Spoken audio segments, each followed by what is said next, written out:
Bueno, buenos días. Primero que todo, muchísimas gracias. He pasado muy bien estos días y en realidad compartir con ustedes ha sido muy interesante. Siempre es un placer venir por acá.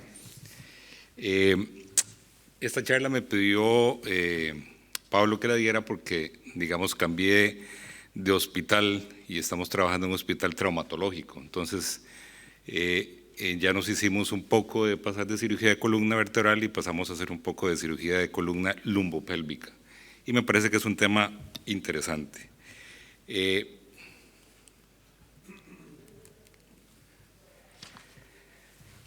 realidad lo que a uno le interesa esto es la disociación espinopélvica, que es la interrupción de la conjunción entre el sacro y el ilion. Como ven, esto es la parte de arriba es lo normal y la parte de abajo es lo que está alterado, lo que lleva a una inestabilidad tanto rotacional bidireccional, y cuando hablo de eso quiere decir que son efectos cizallantes sobre la parte lumbopélvica, y que hace una discontinuidad, por así decirlo, entre la parte superior y la parte inferior del cuerpo, y que provoca muchísima inestabilidad. Ya Roy Camille fue el primero que digamos, presentó a nivel de la literatura cuál era el trazo o cuáles eran las fracturas que provocaban ese tipo de problema, y son fracturas en que en realidad hay un trazo vertical en el sacro y hay un trazo transversal. El trazo vertical y transversal hacen que cizallantemente sea muy inestable, y la parte que se ve en el TAC, que es la parte sagital, es muy importante porque eso es pronóstico de estos pacientes. No solamente alteran, como vamos a ver, el patrón lumbopélvico del balance sagital, sino que son pacientes que si uno no corrige la cifosis que tiene la fractura transversal, son pacientes que tienen mal pronóstico a nivel de calidad de vida, probablemente tengan alguna secuela, como decía el colega, de caudequina, y es una cosa que debemos corregir y estar conscientes que eso sucede. Son lesiones que, como ven, entre el 2 y 3% de todas las fracturas transversas del sacro, hay que buscar ese tipo de lesión porque se presentan ahí y a veces son tratadas subóptimamente. Y en las fracturas de pelvis, que como vamos a ver prácticamente son las más inestables, que son las CDAO, se presentan hasta en el 3%. Siempre el trazo vertical afecta principalmente el foramen, y el trazo transverso es un trazo que va entre C1 y C2 o C2 y C3. Y siempre hay que buscar en esos pacientes de lesiones asociadas, porque es muy frecuente, como ven, las fracturas de columna que hacen un 86%, ya que son fracturas de alta energía, como en fracturas de las extremidades inferiores, por ejemplo, este fémur distal en el 71%, y fracturas de los anillos pélvicos, también hay que buscar si hay fracturas del isquion o el acetábulo, porque son fracturas que pueden ir concomitantemente con esto. Tienen una distribución bimodal, y eso es importante. Los pacientes más jóvenes son típicamente con mecanismos de alta energía, caídas de altura, heridas de guerra, accidentes de motocicleta, pero también por la longevidad que han tenido nuestra población y por la presencia de lo que hablaban en la primera charla de osteoporosis, son pacientes que empiezan a tener este tipo de inestabilidad por caídas de baja energía y que son por fragilidad, que son pacientes son sumamente difíciles de abordar, obviamente por el stock óseo, pero uno las tiene que resolver porque si no son pacientes que tienen una muy mala calidad de vida. Siempre uno tiene que ver si existen signos, por ejemplo, de que tienen alguna limitación o que tienen algún Morel-Lavalle, que es una indicación que hay que ver en estos pacientes, una lesión muy de alta energía y que conlleva un pronóstico malo y que uno debe corregir. Cualquier dolor que tengan cuando llegan a emergencias de compresión o lateral de la pelvis hay que corregirlo. Y la evaluación neurológica, ver si tienen síndrome de cola de caballo o, como decía anteriormente, de caudequina. La clasificación, la primera que se planteó es esta de Roy Camille, que básicamente ve el trazo en anteroposterior, como ven, si es en U, si es en H, si es en lambda o si es en T. Y lo más importante es adicionar la parte lateral donde uno ve si existe o no la cifosis que les refería a nivel de sacro, que hay que corregirla. Y con esto uno puede plantear qué tipo de estructura o qué tipo de construcción va a ser, si es una construcción poco estable o que es una construcción sumamente estable, dependiendo de los trazos de fractura que se tenga. También existe la clasificación de AO, como ven, entre la característica de AO, entre más serio sea, es A, B y C.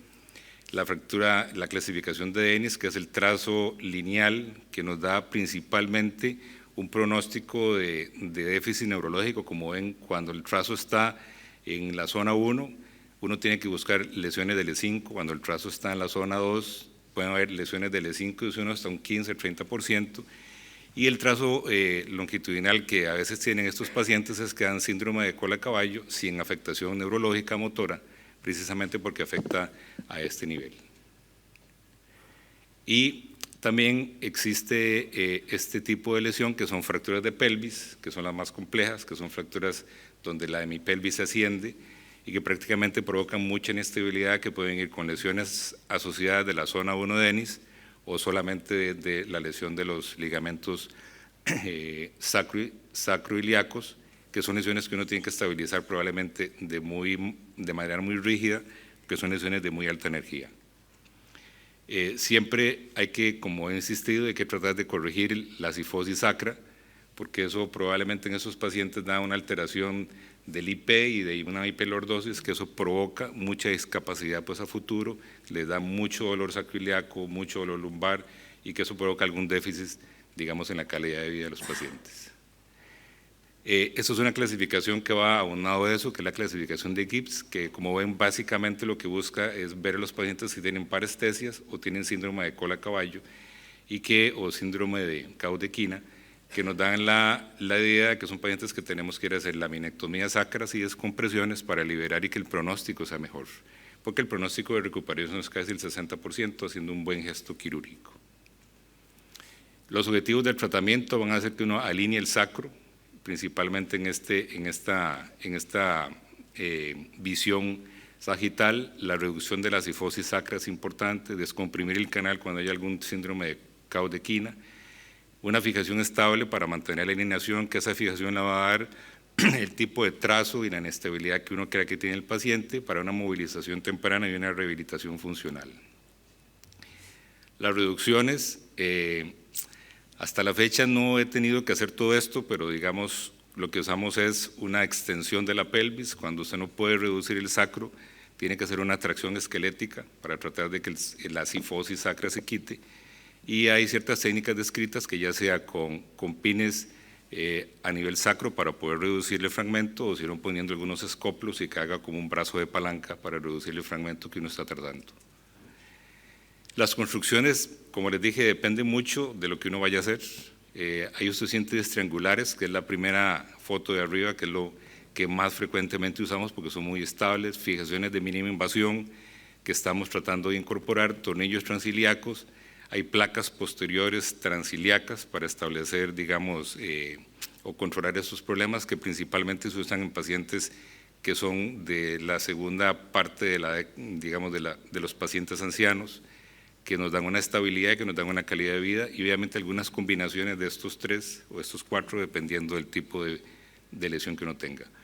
Los resultados dependen mucho del desplazamiento de la fractura transversa del sacro, como les he venido diciendo, de la presencia de cifosis residual o no, la lesión del plexo lumbar en estos pacientes lumbosacro y la presencia de alteraciones residuales, principalmente, como decía el colega anterior, por problemas de caudequina.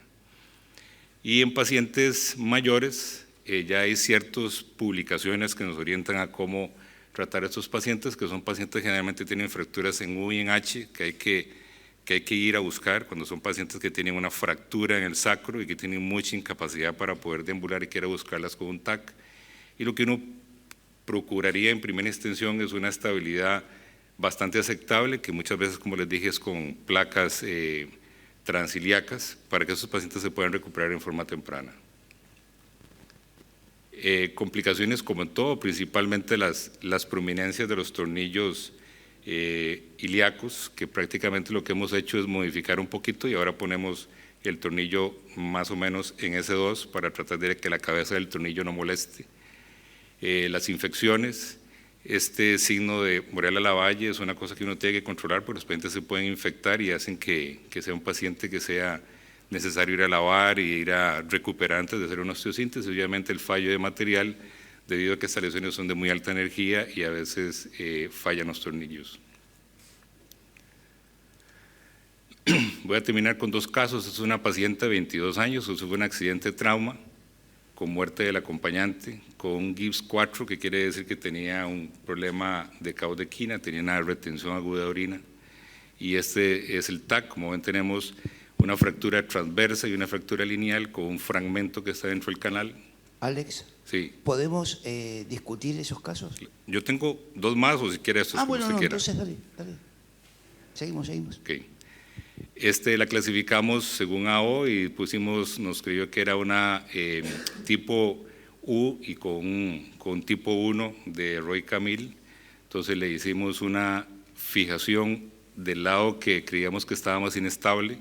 Le hicimos una fijación triangular solamente del lado lateral, con buena evolución a los 15 días, y este otro es al mes.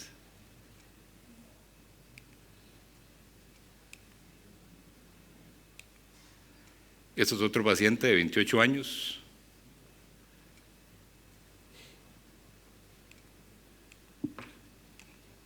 Que lo clasificamos como si fuera una LAMPA tipo 1. Y debido a la inestabilidad que presentaba a nivel del anillo anterior, pusimos un pin intramedular. Ahora estamos tratando de usar un pin intramedular, que esos pines son hechos para fracturas de peroné, pero que nos dan una buena posibilidad porque es un pin que es canulado para poder reducir y estabilizar ese fragmento, e hicimos una estabilización triangular bilateral en el sacro. El mensaje para llevar a casa es que la disociación lumbopélvica es devastadora, pudiendo producir deformidad y problemas neurológicos si no corregimos la deformidad. Se presenta, como les dije, bimodalmente en pacientes jóvenes y ancianos, y la fijación lumbopélvica es una opción adecuada para controlar las fuerzas, tanto cizallantes y rotatorias, con lo cual tenemos unos resultados bastante aceptables de recuperación temprana y con pocas lesiones, tanto mecánicas como a nivel de caudequina. Y la laminectomía sacra es una opción si son pacientes que tienen alguna alteración en esa clasificación de GIPS. Muchas gracias. Le pedimos al doctor Musia si puede moderar la mesa. ¿Alguna pregunta para el doctor Valverde? Alex. Sí. Vi que... ¿Está funcionando esto? Dentro de todo lo que mostraste, osteosíntesis y demás, no vi los fijadores externos, que es algo que utilizamos habitualmente tanto en la urgencia y a veces por un tiempo más prolongado, y puede ayudarnos hasta en el tratamiento definitivo. Sí, eso los usamos, bueno, tal vez eso no lo puse, pero los usamos como control del trauma agudo, pero tratamos que no sea nuestro comportamiento definitivo. Siempre tratamos de hacer osteosíntesis primaria, tanto en el anillo anterior como posterior. Lo que hacemos es poner fijadores externos con fijación, si es posible, supraacetabular, que es mucho más estable, y si no, a los ilíacos, mientras el paciente controla su choque hipovolémico o su trauma múltiple, y después tratamos de hacer osteosíntesis definitiva. ¿Cuándo debes ir a la pelvis por vía anterior? ¿Hay algún caso en el cual necesitas ir por adelante? Sí, hay un caso que hicimos que eso, siempre y cuando usted no pueda reducir pues adecuadamente la articulación sacroiliaca, digamos que ya sea con el tornillo ilíaco no lo puedes reducir, o con tu instrumentación lumbopélvica no sos satisfactorio, tenés que ir y probablemente poner una placa de fusión sacroiliaca, y eso lo hemos hecho como una vez cuando el fragmento no se reduce, principalmente cuando ese fragmento en la radiografía de entrada y salida, y en la radiografía lateral vos ves que tu sacro no está del todo pues adecuado, es una posibilidad. Gustavo.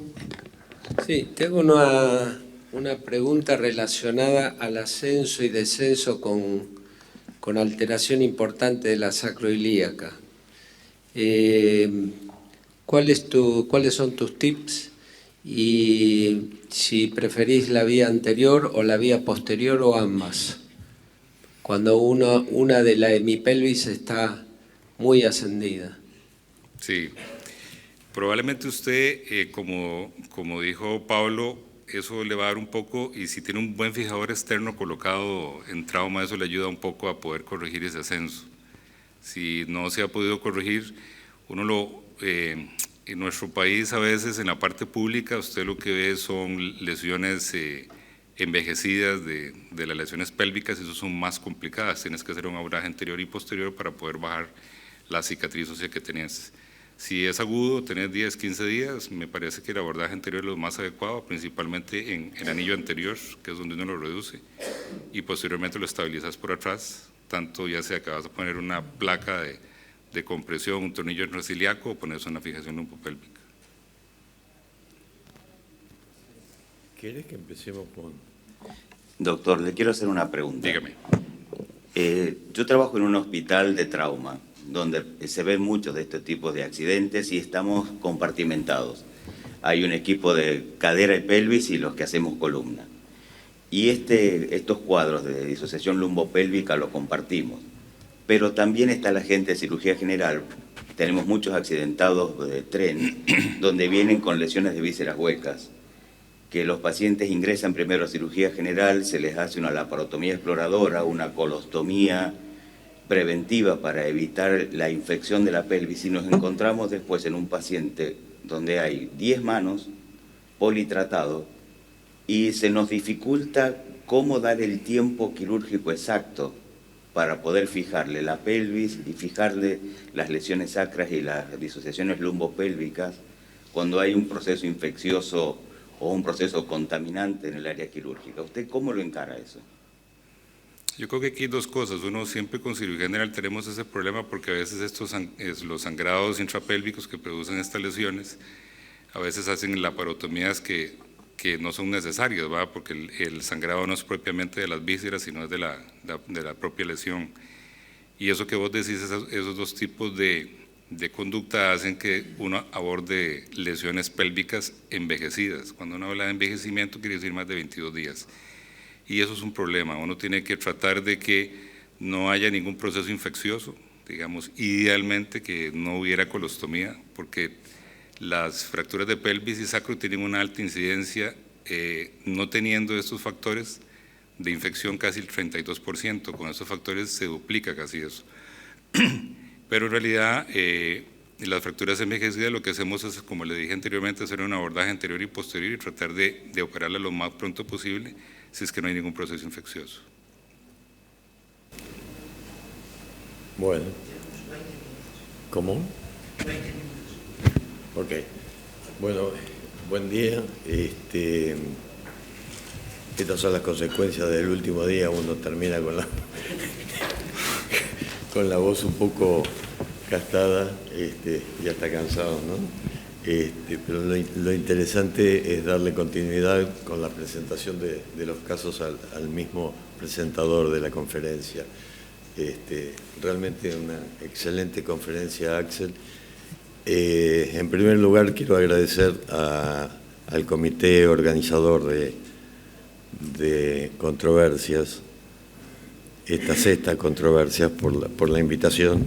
O sea, me tomo mis minutos, discúlpenme, pero es algo que quiero expresar. Realmente es un placer estar nuevamente reunidos, como desde hace mucho tiempo. Bueno, vamos a dar lugar a la presentación de Axel de los casos problemáticos, y tenemos también otro problema. Como es el último día, la mesa estaba preparada para 6 integrantes dentro del panel de discusión, así que yo voy a permitirme abrirla un poquito más a todo aquel que tenga interés en opinar sobre los casos que va a presentar Axel. No sé si a ustedes les parece bien. ¿Bien? Adelante. Ese es un masculino de 28 años que venía en motocicleta. Mientras viajaba en motocicleta impacta vehículo y sale expulsado de su motocicleta. Llega a la sala de emergencias, hay dolor a la movilización de la pelvis, no hay signos vitales, hay signos vitales estables. La orina por sonda vesical es clara y sin déficit neurológico de Gibbs o motor a este nivel, consciente, orientado y sin alteración del sistema nervioso central.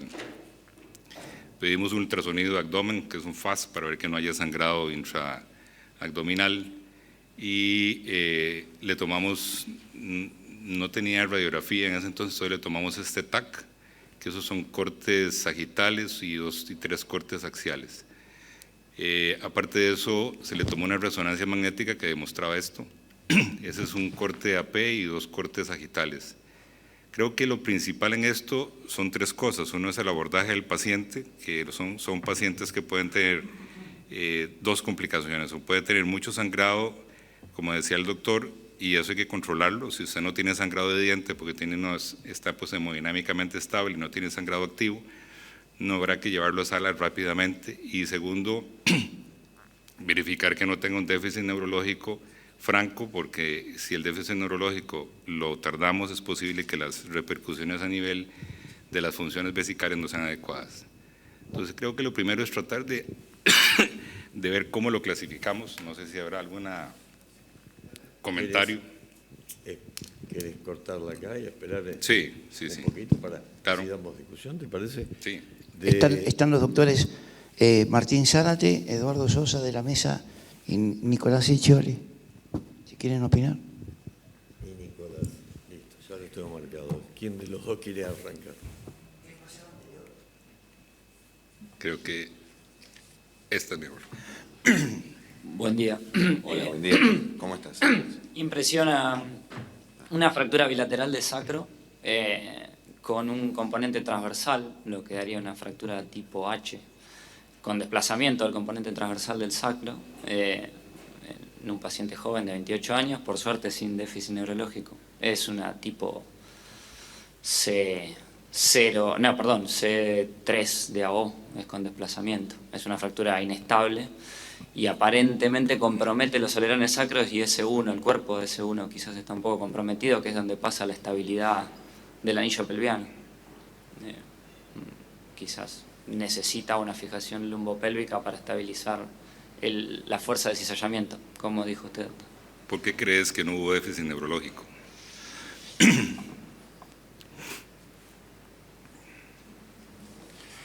Yo agregaría que, además de lo que dijo el colega, agregaría que está ahí entre zona 2 y zona 3 de Denis. Entonces puede ser que no tenga un 100% de daño neurológico. Sí, a nosotros nos pareció eso y que, digamos, las fracturas por explosión sacra no dan tanto daño neurológico, ¿verdad? Porque se explota como si fuera algo hacia afuera. Axel, ¿tenés otra imagen que englobe toda pelvis antes de llegar a la clasificación que me lo habías puesto o no? No, creo que no. No, okay. Eso es lo que tengo. Perdón, yo sí veo ocupación del La canal. pelvis estaba cerrada, pubis abierta, teníamos algo en libro. No era el libro abierto, sino era solamente pues de nivel. Pelvis, el resto completo. Era a nivel de sacro la lesión que tenía. Ok, era bien posterior todo. Una pregunta, ¿ustedes toman para estos casos resonancia magnética? Sí, seguro. ¿Quién quiere?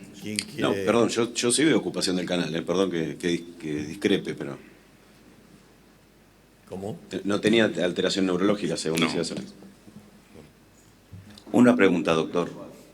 Perdón, lo veo ocupado el canal, en el corte axial, en el corte sagital. No es un sagital puro, o sea, no es parasagital. Pero bueno, si no tiene síntomas neurológicos. En realidad, digamos, esos pacientes casi no van a tener déficit motor, ¿va? Porque la lesión es para abajo de S1. Lo que van a tener es Pues el retención tema de la urinaria. función esfinteriana, Sí, casi sí. exclusivamente. Pero cuando llegó a emergencias y antes de operarlo, no tenía ninguna alteración según la clasificación de Gibbs, como que tuviera alguna alteración pues esfinteriana. Lo cual cambia un poco la conducta, porque aunque uno vea que tiene, como vos decís, algo en el canal, si no tiene déficit neurológico, en teoría, no debería uno hacer mucho gesto a ese nivel. Yo creo que el Según la déficit clasificación neurológico que mostró- vesical lo Dale. vamos a encontrar con el paso del tiempo. El paciente está sondado. O sea, no tenemos una función vesical estable. O sea, no podemos controlar si funciona realmente la vejiga si no pinzamos la sonda. Porque hasta ahora es como una bolsa que tiene una cánula de drenaje.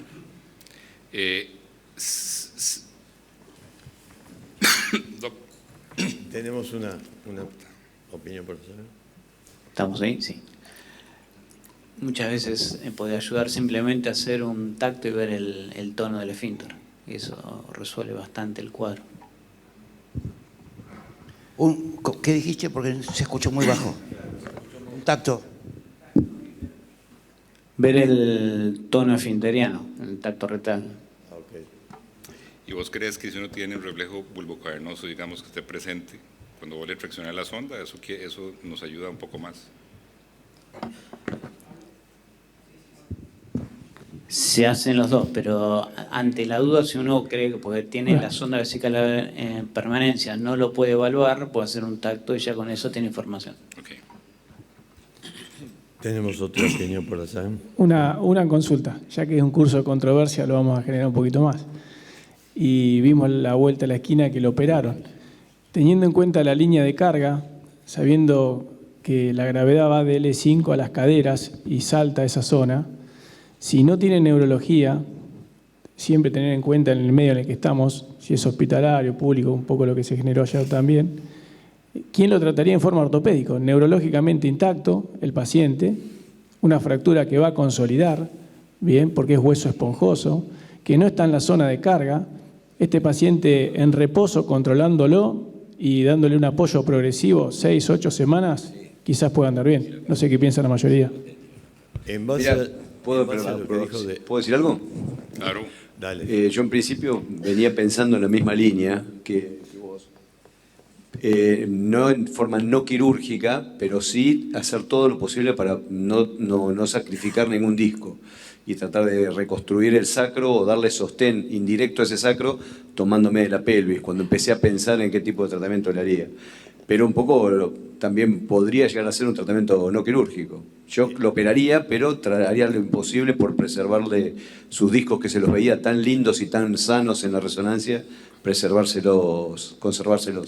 Ahora, Pablo, antes que Axel, porque mostró... ¿No se escucha esta? Está prendido. ¿No anda? Es que tiene que... ¿Se escucha ahora? Sí. Estoy yo, entonces. En base a lo que medio adelantó Axel, ¿les parece clasificarla un poco la lesión y ver si podemos adelantar un poquitito qué pronóstico podemos ir planificando para este paciente? ¿Te parece, Axel, pasar la otra? Sí, yo sé nada más para controvertir un poco con Pablo. Yo estaría de acuerdo si dos cosas: si no tuviera esa cifosis sacra, porque eso es un paciente que si uno lo deja que consolide, va a consolidar más que es el hueso esponjoso. Si consolidan eso, va a tener alteración de sus parámetros lumbopélvicos en forma importante y va a tener un paciente que tenga una secuela severa, tanto cuando deambula, y que lo que dijo el colega está bien descrito, que si uno no corrige pudiera hacer que eso le dé un déficit neurológico tardío, o sea que son pacientes que empiezan a tener incontición urinaria porque tienen como una cifosis segmentaria en el sacro y eso puede dar secuela. Creo que esas dos cosas son las que uno tendría la indicación para poder operarlo. Conste que no es fácil corregir esa cifosis. Quique, perdón, coincido con vos en el tratamiento ortopédico, quizás pensándolo desde el punto de vista, como dijiste vos, en el medio en el que uno se encuentra, en un paciente de 28 años, joven, quizás una cirugía para mejorar una recuperación más rápida, o sea, no por otro lado. Sí, él le dio mucha importancia en la charla, en la conferencia, a el hecho de que persista la cifosis sacra. Vos le has dado mucha importancia en tu charla a la cifosis, más digamos, que al resto. Por eso decía, avanzamos un poquito, ¿querés mostrar la clasificación? Listo. Como para...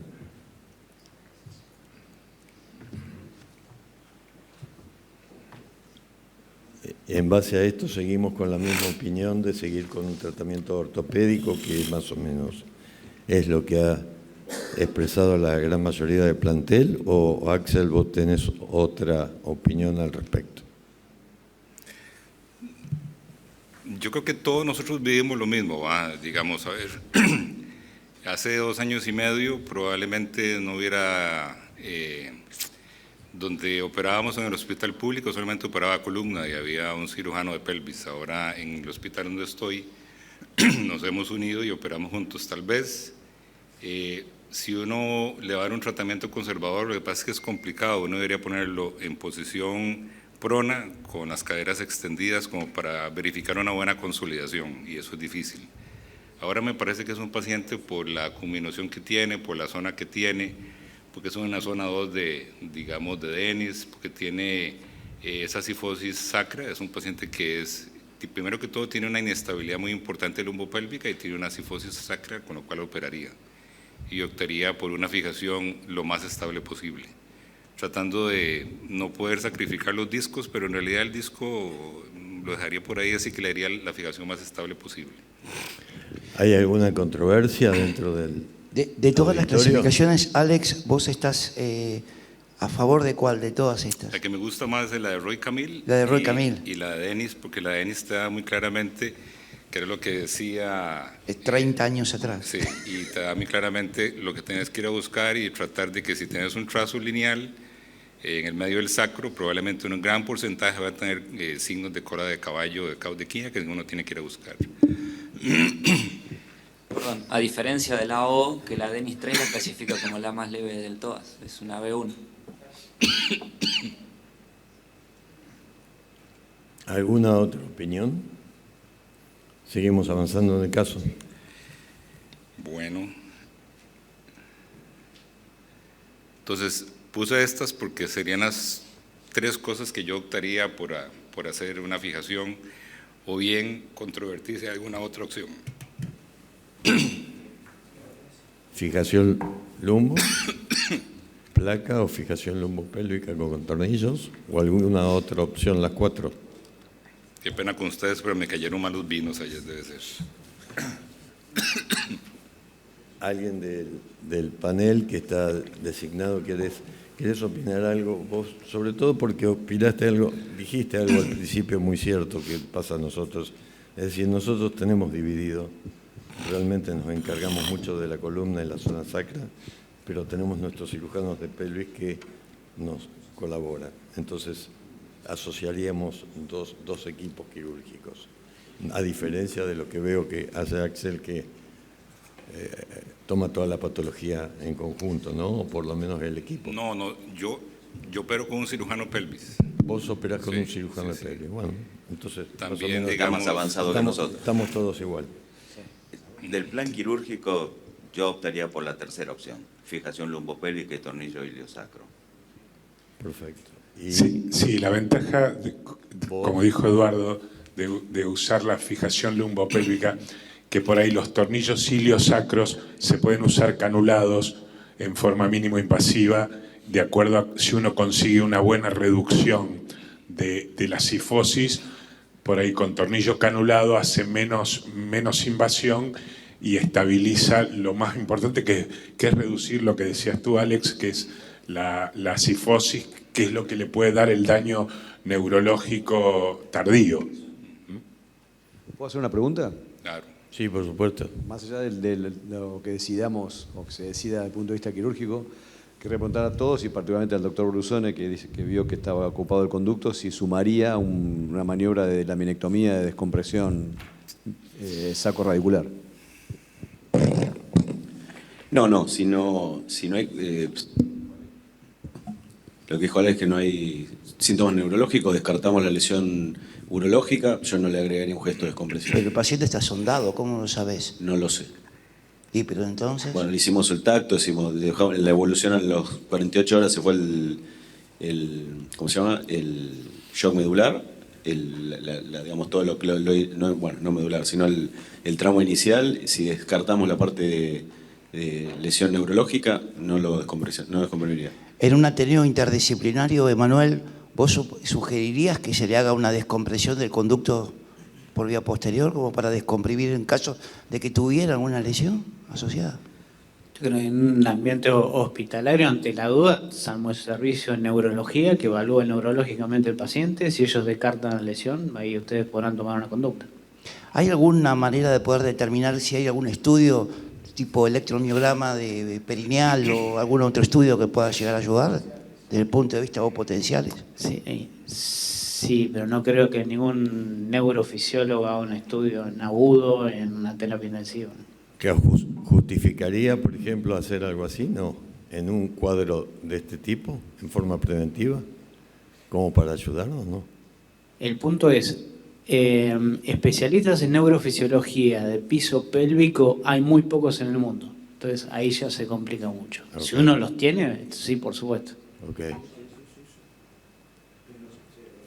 Yo conozco en Buenos Aires conozco una sola que hace en piso pelviano y he tenido muchos problemas más allá de que además la gente no quiere saber nada, ¿no? De que anden haciéndole un potencial evocado perineal o perianal.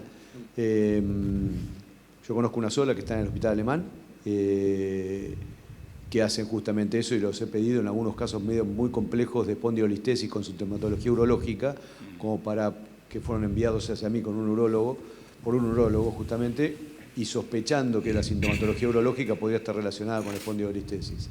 Pero siempre son además diagnósticos de muy difícil, inclusive en crónicos, ¿eh? Sí. Coincidirás conmigo, son realmente diagnósticos muy difíciles de hacer. Sí. Pablo, pero esperarías que pase un periodo prudencial. Y lo que pasa es que si nos vamos a guiar. ¿De un shock medular o.? Claro, no, que si nos vamos a guiar con los mismos parámetros que utilizamos para el electromiograma, tenemos que esperar mínimo 3 semanas. Claro. Porque si no, no nos va a dar nada. No, eso ya es demasiado, por eso. Por eso, no tenemos mucho tiempo. No tenemos mucho tiempo, hay poca gente. Yo creo que hay que darle prioridad a la clínica y eventualmente descomprimirlo igual. O sea, ir, actuar en base al criterio y después ver qué sucede. ¿Querés seguir avanzando? Claro. Bueno, esto fue lo que le hicimos. Hicimos una fijación lumbopélvica. Con doble anclaje al ilíaco. ¿Sí hay una, ¿qué hay, una clavija? No se escuchó. ¿Cómo? Eso es un signo de sufrimiento porque me costó mucho poner el tornillo. Es una fractura pequeña. Mira sí, vos. Claro, sufrimiento. Este es la radiografía, esto es la tomografía, que en realidad quería ponerles aquí, es que el puntero no sirve mucho, pero este es la pre y eso es el TAC. Y tratamos de corregir un poquito la cifosis sacra, no fue 100% efectiva y vemos que digamos las partes axiales de abajo están muy estables y creo que eso es todo. ¿Neurológicamente algún cambio? No, nada. Igual. Hasta el momento se lo operamos en enero y ahora creo que lo vimos hace como mes y medio y ya no tenía, hasta el momento no tenía ningún déficit de caudequina. ¿Cuándo empezás con deambulación en estos pacientes? Como tan estable, a los 8 días. Okay. Alex, ¿está rota la cortical externa en el corte de la derecha? Eso es el sufrimiento. Es por sufrimiento, también sí. Por sufrimiento, ¿no? Sí, te pregunto porque, ¿será por la cantidad de tornillos que se colocaron? No. ¿Está muy cerca? No, eso es por la, digamos, es por la dirección del tornillo. Ah. Aquí está en la tabla y esto va hacia la tabla externa. Claro.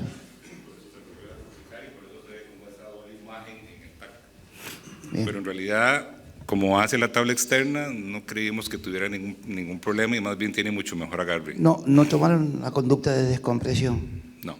¿De la minectomía de descompresión? No, decidimos que como tenía un tacto rectal normal y que no tenía déficit neurológico, lo íbamos a dejar así.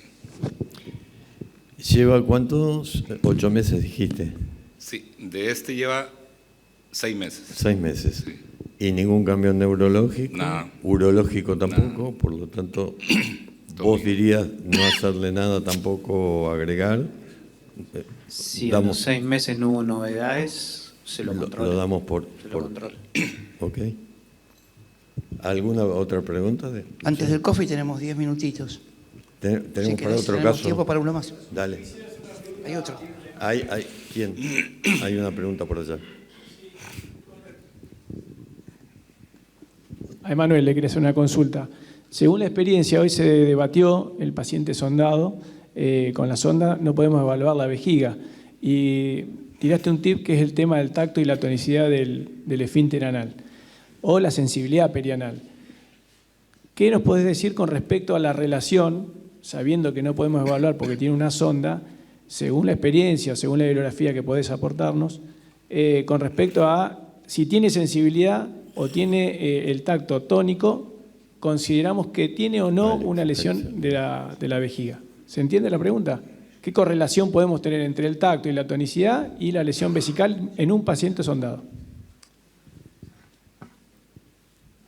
Sí, buena pregunta. En general uno podría suponer que va a haber una relación. Pasa que lo que vamos a tener la información por el tacto, el tono, te va a hablar del esfínter. No te va a hablar si esa vejiga está coordinada o no, si hay una desinergia, ni tampoco te va a hablar puntualmente de la vejiga. Te va a hablar del músculo esfinteriano, no de la función vesical. Gracias. Ahora, me surge una duda. ¿Y si uno pinza la sonda, la sensación de llenado que siente el paciente o la sensación de dolor no sería una cosa que te indique que hay alguna función? Sí, uno puede hacer el intento. Lo que pasa es que en la fase aguda probablemente no sirva. Okay.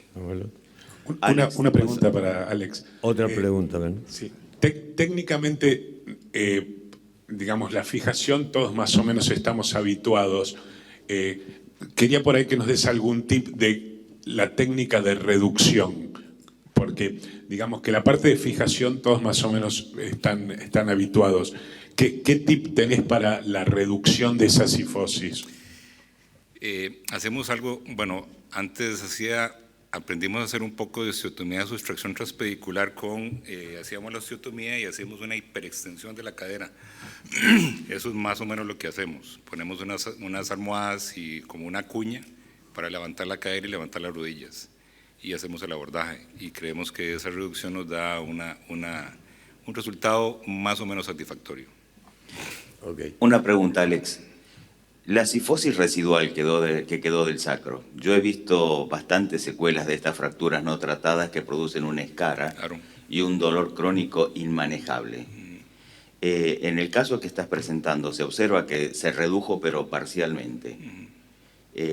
¿Vos qué esperás de esta cifosis y de esta prominencia que va a hacer en el tejido blando a nivel sacro? Bueno, yo creo que uno tiene que tener mucha fe, así que yo espero que se remodele el sacro, que digamos que en la remodelación del sacro esa falta de reducción, digamos, se quite.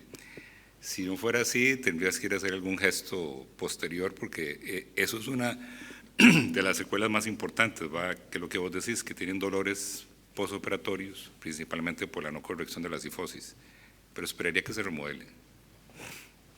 Ok, aprovechamos y pasamos. ¿Vos tenés todavía una pregunta? Bueno, dale.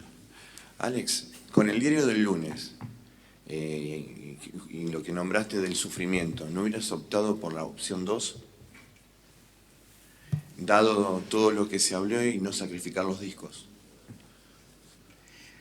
Sí, hubiera hecho... Lo que pasa es que me parece que es una fractura muy inestable, digamos, la placa en ambos ilíacos, solamente un caso tenemos, que no lo tengo preparado, pero es un señor mayor de 70 años, que deslizamos la placa, digamos, percutáneamente de un ilíaco a otro y lo ponemos con 2 tornillos corticales y uno bloqueado. Y me parece que para eso es muy inestable. Perfecto. Podemos pasar, aprovechamos el tiempo y pasamos el otro, ¿te parece? Sí.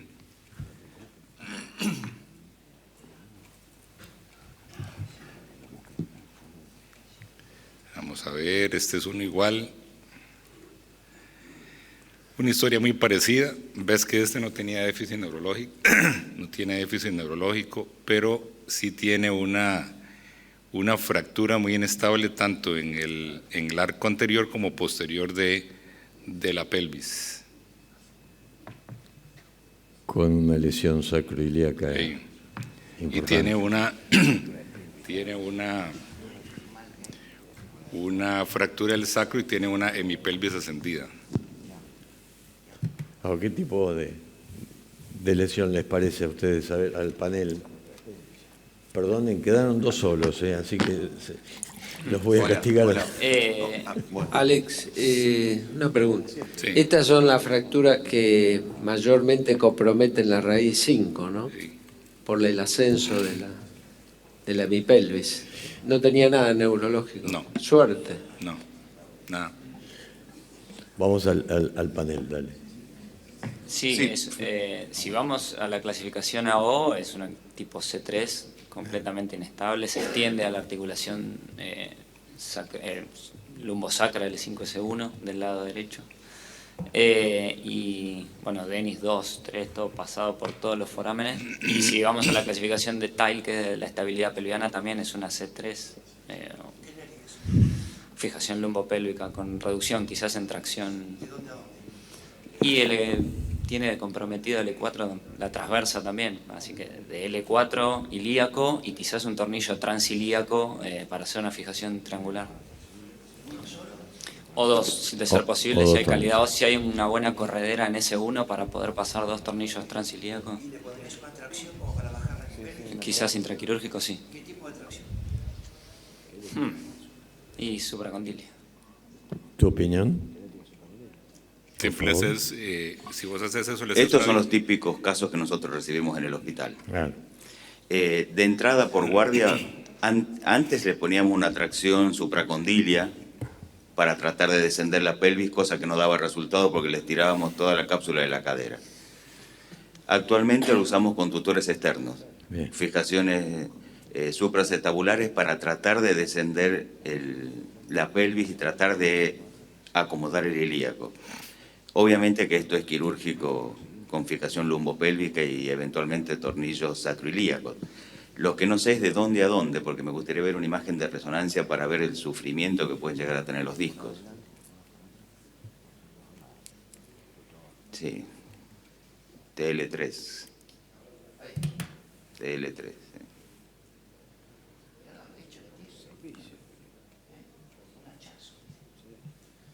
Ahí te dio la imagen. ¿Seguís opinando lo mismo?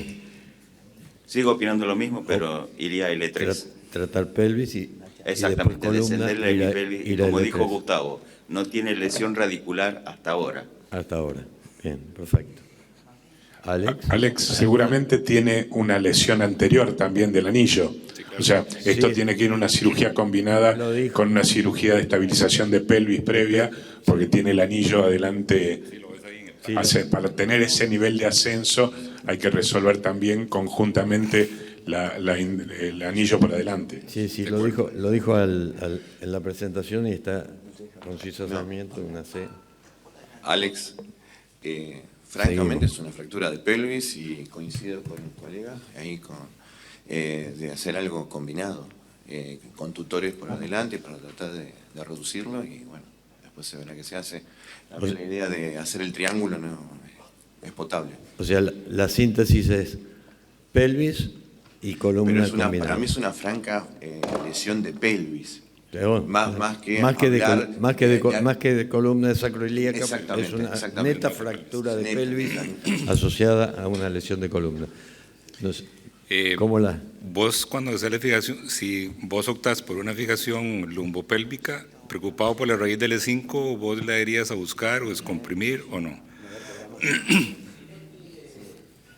No tiene lesión, no. Entonces vamos a ver, lo que le hicimos fue, yo estoy de acuerdo, es más una lesión de pelvis que una lesión de sacro. Eso fue lo que le hicimos. Sí. Nos pareció que hacer una fijación triangular era lo más estable en el sacro. Fuimos hasta, bueno, ahí se me cortó, pero fuimos hasta L3 por lo que vos dijiste. Y no le hice, pero aporté unos tornillitos del arco anterior de la pelvis. ¿Cuál es el tip para bajar la hemipelvis? Nosotros lo que usamos es una tracción esquelética al, digamos, al supracondilia. Sí. ¿Y bajó perfecto? ¿Vos hicieron algún control radiológico cuando bajó? Y ahí recién ahí la operaron, ¿en cuánto tiempo tardó? Nos costó un poco la parte anterior, pero bajó como casi el 80% con la tracción esquelética. Chico joven, 22 años. Sí, nosotros tenemos... ¿En cuánto tiempo tardó en bajar la hemipelvis? Bueno, nosotros tenemos la ventaja que nosotros podemos esos pacientes operarlos pronto. A ese paciente lo operamos a los 2 días de haber estado ¿En 2 días lograron bajar la hemipelvis? A los 2 días lo operamos después del accidente. Y no, transoperatoria, no sé cuánto, pero en realidad la tracción duró como 1 hora y media, 1 hora, por ahí. Una pregunta, lesión de uretra, el tornillo iliosacro que va con arandela, ¿es canulado? ¿Lo pusiste percutáneo? Es percutáneo, sí. Es percutáneo, sí. Gracias. No hubo lesión de uretra, no hubo lesión... No, nada. no. Okay. ¿Alguna pregunta más? La longitud de la placa anterior hacia el otro lado en su extensión, ¿es porque no había otro tipo de osteosíntesis o porque tomaron la decisión de ir bien largo? No, es porque, digamos, tratamos de darle una estabilidad circunferencial. Claro, claro. Entonces me parece que la placa lo que hace es darnos más estabilidad en el anillo anterior. Hablando del compromiso neurológico que estuvimos en el inicio, que no hubo, en este caso quizás, si no le colocas la tracción e intentas hacer maniobras de reducción indirectas o directas, quizás ahí está el tema justamente del compromiso neurológico. Sí. Por eso la tracción me parece lo más razonable para ir descendiendo esa hemipelvis y tenerla casi reducida en el acto quirúrgico. No sé si opinas lo mismo. Sí, totalmente de acuerdo. La operan en tracción, ¿no? Mantienen la tracción y la llevan a... Ponemos la tracción y lo operamos habitualmente, digamos, lo más pronto posible. Perfecto. Alex, la brecha que hay en el fragmento, yo sé que está perfecto, me encanta, sí, está perfecto. Es muy lindo. ¿Vos crees que puede haber consolidación ósea ahí, que ese tornillo va a ayudar a consolidar? La brecha, claro, ahí. ¿Vos crees que ahí va a haber un relleno óseo? Pregunto. Sí, igual tenés la fusión anterior y posterior y la fijación lumbopélvica. Importa más las acroilíacas, las dos acroilíacas quedaron perfectas, ¿no? Quedaron perfectas, sí. Yo creo que... me parece que sí, porque es otro signo de fe. Claro. No, lo habíamos operado en diciembre. Bueno. Creo que estamos en tiempo. Te felicito, muy buen resultado. No, gracias. Excelente. Muchas gracias.